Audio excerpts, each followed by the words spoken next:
কি বাবা কি ওট। বুম না বলো? হ্যাঁ বুম বুম বুম।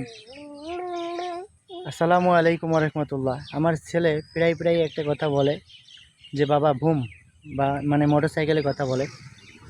তো আমি যে বাসায় ভাড়া থাকি ও বাসায় বাড়িওয়ালার মোটর সাইকেল আছে, তাদের দুইজনের দুইটা মোটর সাইকেল আছে, দুই ভাইয়ের। তো তারা অনেক সময় তাকে নেয়, আবার অনেক সময় কাজের ব্যস্ততার কারণে হয়তো নিতে পারে না। তো ভাই আমার ছেলে আমাকে সবসময় বলে যে বাবা মোটর সাইকেল মানে বুমের কথা বলে।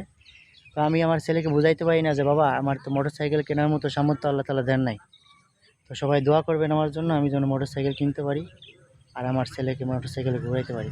অনেকে আমাকে জিজ্ঞেস করে যে ভাই সাইকেলের পিছনে এই খাঁচা কেন বেঁধেছেন যখন আমার ছেলে না থাকে? তখন আমি তাদেরকে উত্তর দিতে পারি না, বলি ভাই এমনি কাজ হয়, অনেক রকম কাজের কারণেই বেঁধেছি খাঁচাটা। তো ভাই আসল উদ্দেশ্য হইল এটা যে আমার মোটর সাইকেল কেনার সামর্থ্য নয়, এই জন্য আমি এটা বেঁধে আমার ছেলেকে নিয়ে ঘুরি।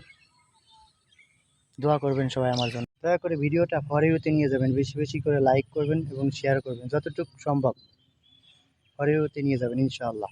আল্লাহ হাফেজ।